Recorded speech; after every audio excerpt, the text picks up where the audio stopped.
Because the environment and customer needs are constantly changing, companies need to be able to innovate and create new value for customers. Therefore, knowing what types of innovation there are for an organization to pursue can help companies discover the ones that are most suitable.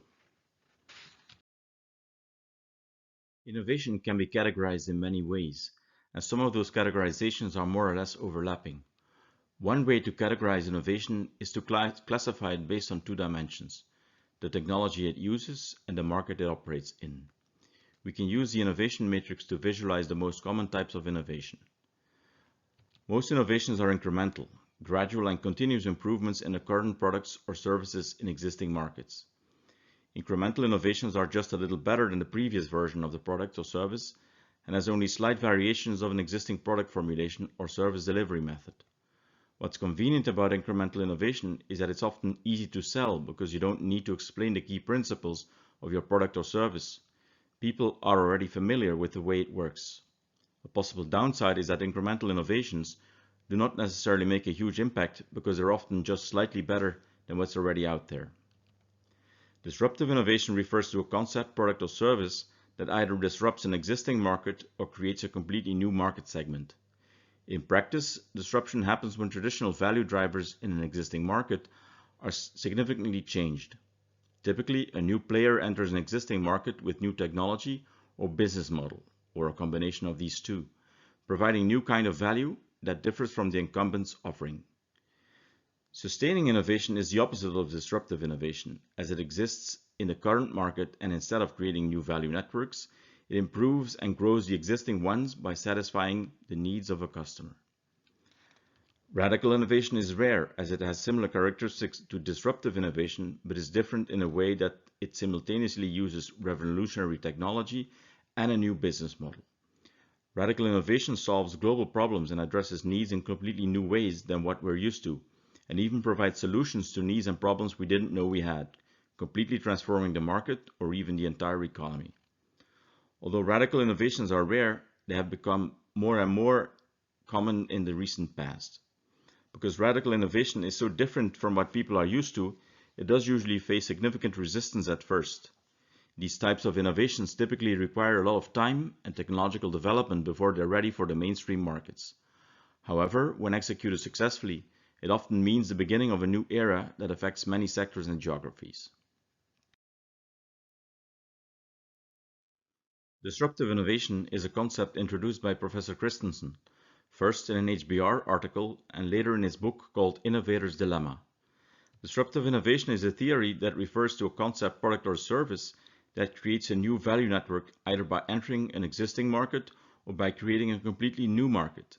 In the beginning, disruptive innovations have low performance when measured by traditional value metrics, but has different aspects that are valued by a small segment of the market. These types of innovations are often capable of turning non-customers into customers, but do not necessarily appeal to the needs and preferences of the mainstream customers, at least not just yet.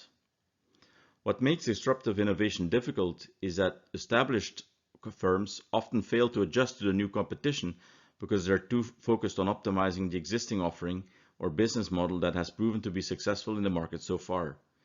The market is therefore disrupted by a new entrant rather than an incumbent.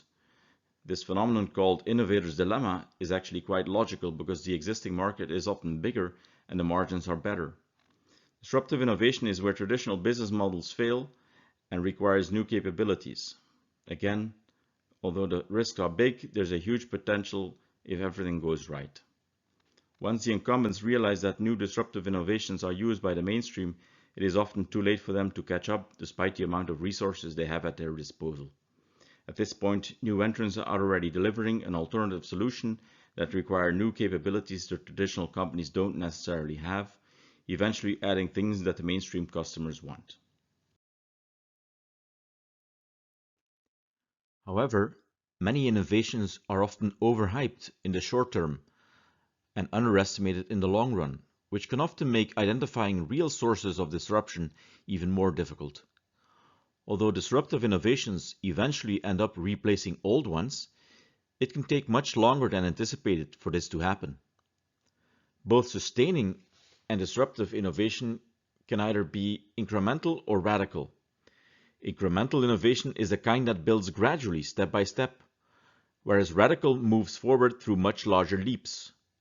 We can better visualize these differences through a matrix where you have market-related disruptive and sustaining innovation on the one axis, and product or service-related radical and incremental innovation on the other. By combining these two axes, we get 4 different combinations. Sustaining innovation that builds incrementally is probably the most common form of innovation. It is a constant progress that's constantly happening in every business and is thus a vital factor of being able to compete. A radically sustaining innovation is typically an improvement on a product or a process in an old market, which doesn't change the sales argument of the product. Radically disruptive is when you have a form of innovation that creates a market through a completely new sales argument and it has room to grow, due to the public interest in the product and a lack of clear competitors. Sometimes many incremental improvements can eventually lead to a dramatic disruption, even creating an entirely new market. There really isn't a single correct way to define or classify innovation. But it's not just about choosing one type of innovation. By understanding what types of innovation exist and how they affect respective markets, companies can start to use this knowledge to analyze their business and anticipate how it will change over time.